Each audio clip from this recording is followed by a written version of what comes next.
Olá, amigos do Notícias Agrícolas. Estamos no ar com o nosso boletim de mercado do boi.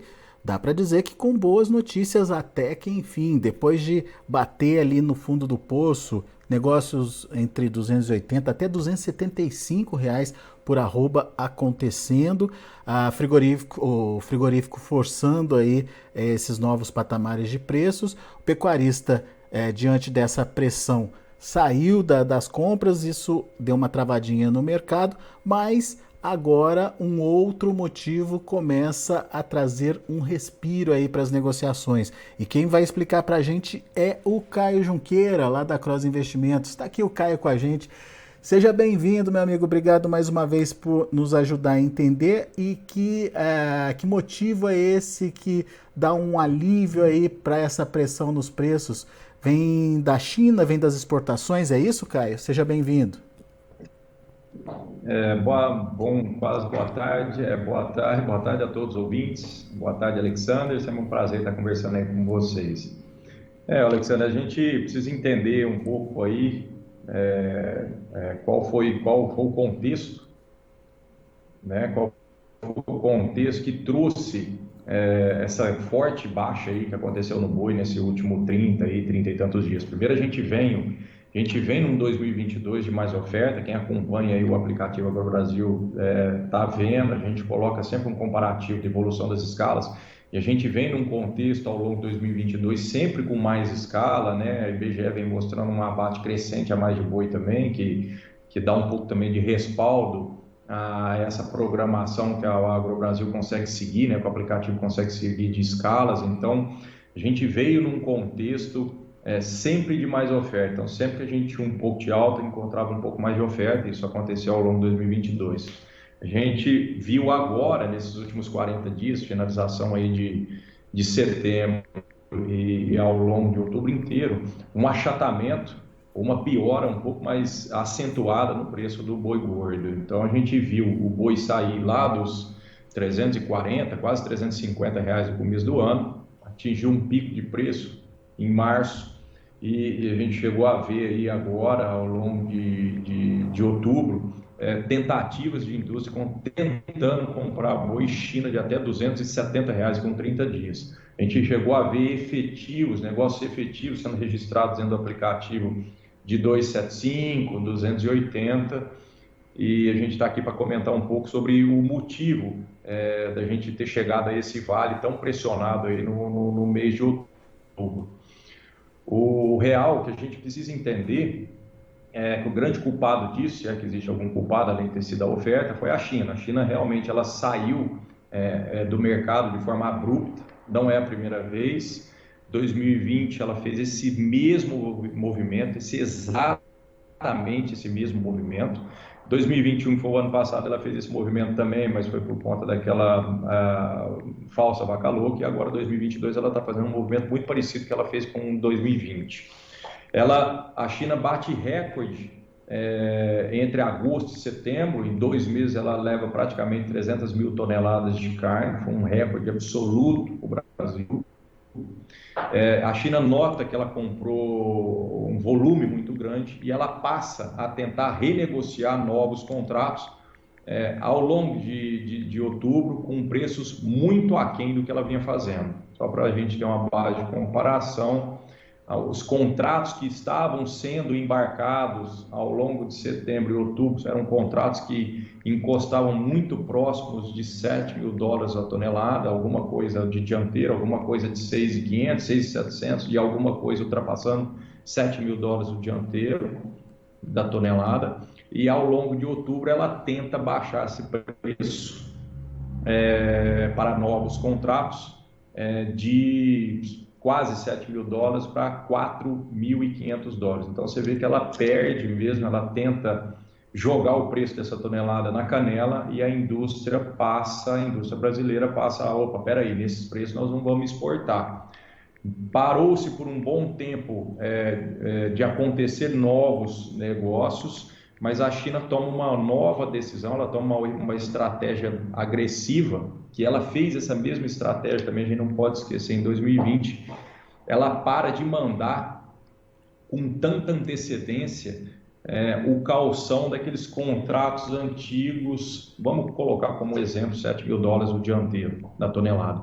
Então, a indústria, ela tem, só para entender o contexto da indústria, a ótica da indústria, a indústria tem grandes contratos vendidos, que precisam ser produzidos ao longo de outubro, naqueles bons preços, e a China precisa, em algum momento, antes do embarque, até mesmo antes até de começar a produzir essa carne, em alguns casos, a China precisa mandar o que a gente chama de calção, para concretizar aquele negócio. Em alguns casos de indústria 30%, em alguns casos 40%, em alguns casos metade até daqueles contratos, ela paga até mesmo antes da indústria começar a produzir.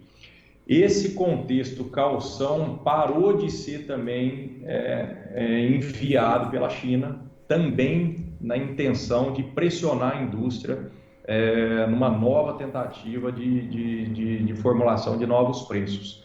Então, além da indústria, além da China tentar novos preços lá na canela do produtor, da indústria, ela passa a não mandar o valor, o calção, em algumas negociações. Então, a indústria passa a não embarcar. Já que não caiu o calção, eu não vou produzir determinada carne. Já que não caiu o calção, eu não vou embarcar aquela quantidade de carne que já está apta a ser comercializada. Com isso, o imbróglio que já vinha do medo da China baixar o preço, ele aumenta porque a indústria passa a segurar a produção dela. Ela já tem uma produção previamente organizada, que são as escalas de abates cumpridas, ela já tem uma produção praticamente feita na câmara fria, container ou até mesmo esperando para ser embarcado, e aí a China passa a não pagar ou não mandar tão previamente esse calção. Então, todo esse contexto logístico começa a travar. E aí leva a gente nesse vale de preço do que está acontecendo atualmente, né? Então, assim, Isso a cria notícia... Isso cria uma expectativa de que essa carne que não vai ser embarcada possa ser direcionada para o mercado interno, inclusive. Eu acho que essa que não vai ser embarcada, que são, na teoria, que são que está esperando, a carne que está Sim. esperando o calção Aham. chegar, são a carne que teoricamente foram negociadas a quase $7.000 o dianteiro a tonelada. Então são carnes caras, que a indústria não quer desfazer isso no mercado interno, não tem nem como ela desfazer com isso no mercado interno.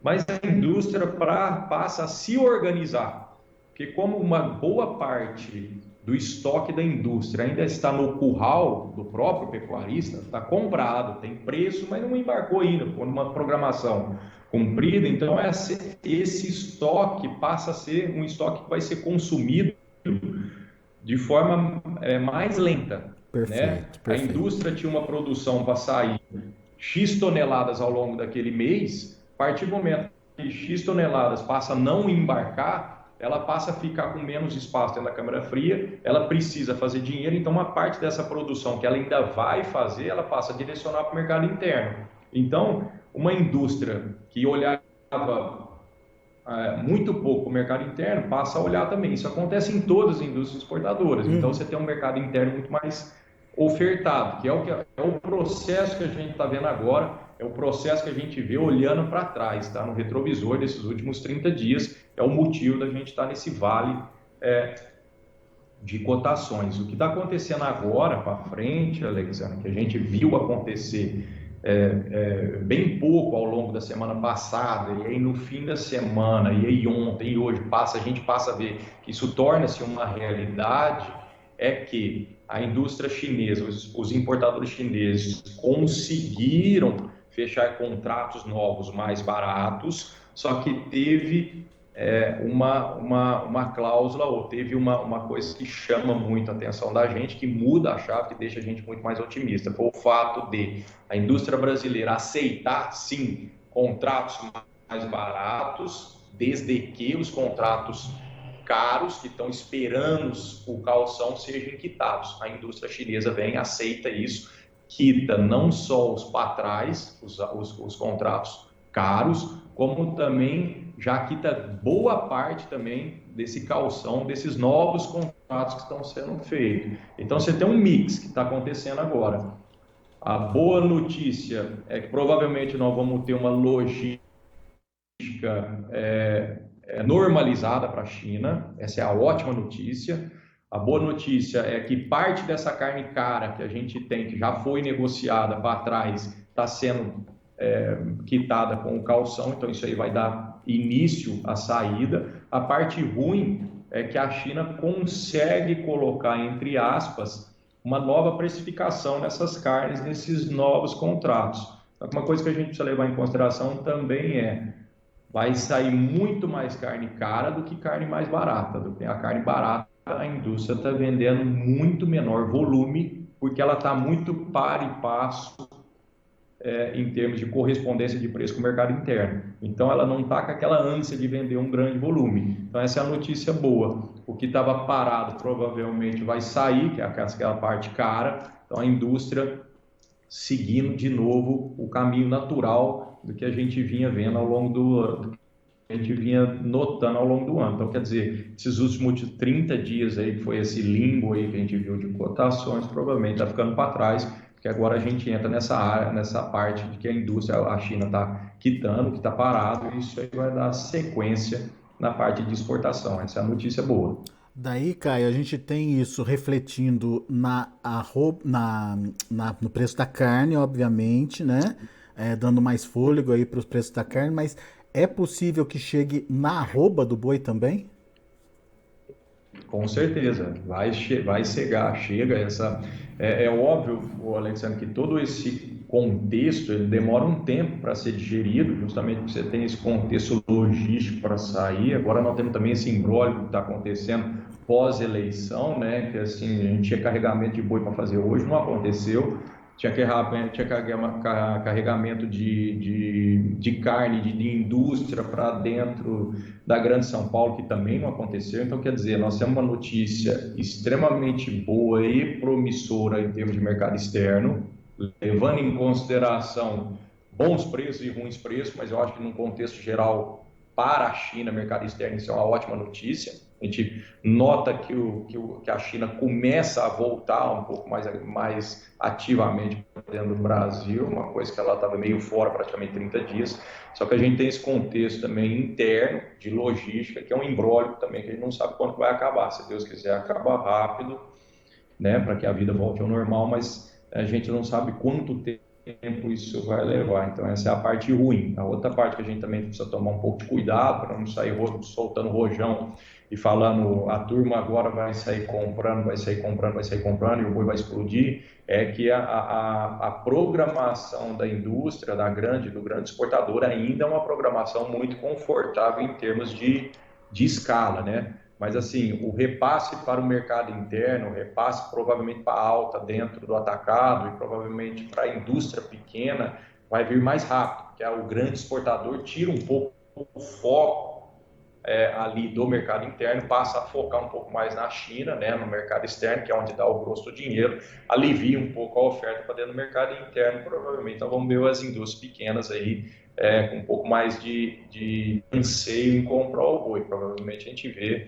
um mercado aí de lateralização até leve alta, aí, de médio a curto prazo, Legal, nos próximos 30 dias. você tem aí o enxugamento dos estoques de carne, mas e a oferta de animais, Caio? Ela tende a diminuir também a partir de agora? Isso pode ser um fator a ser considerado? Apesar das escalas estarem longas, como você bem frisou aí? Alexandre, sim, assim, o que a gente nota dentro do aplicativo do AgroBrasil, que o pessoal vai vendendo, vai fazendo os registros ali dentro, é que diminui muito o registro.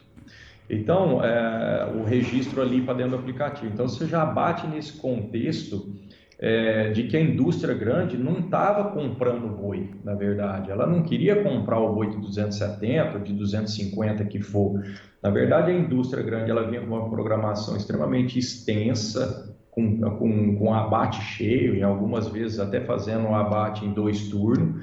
A partir do momento que ela passa a não deixar embarcar, não deixar essa programação fluir, ela tem que diminuir os abates, então ela passa a escalonar menos bois por dia. Com isso, uma escala que era de 15 dias, se a indústria passa a bater metade por dia, ou pular 2 dias dentro da semana, aquela escala que era de 15 dias passa para 25, passa para 30 dias. Então, essa programação que a gente assusta hoje vai depender muito do fluxo também, da retomada normal, né, da normalização do fluxo, da logística, né?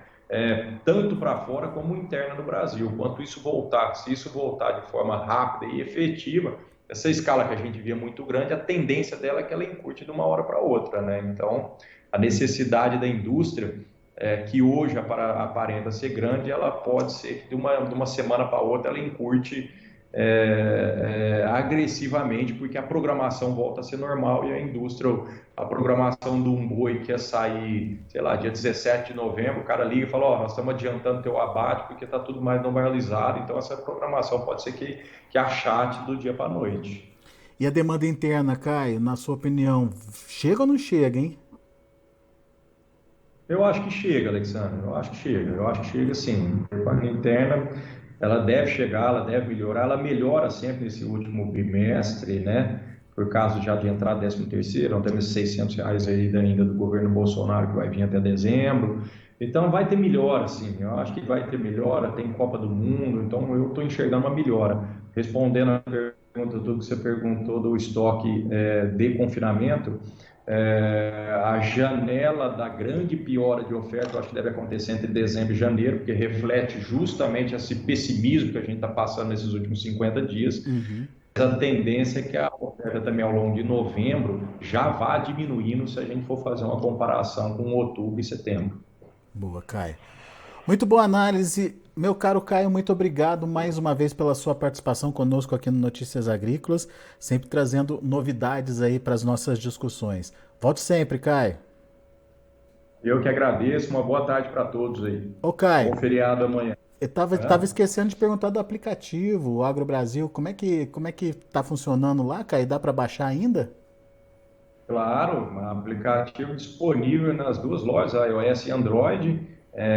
Fica aí o convite para você baixar, usar lá o aplicativo e usar ele de forma correta, né? Usar toda a ferramenta que o aplicativo consegue dar, tanto para fazer registro dos seus animais, para abate ou de reposição, quanto também depois para avaliar a indústria também nos rankings, né? O aplicativo, quando você faz o abate, quando você programa o abate, quando você faz a venda, e registra dentro do aplicativo, 24 horas depois do seu abate, o aplicativo vai entrar em contato automaticamente, né?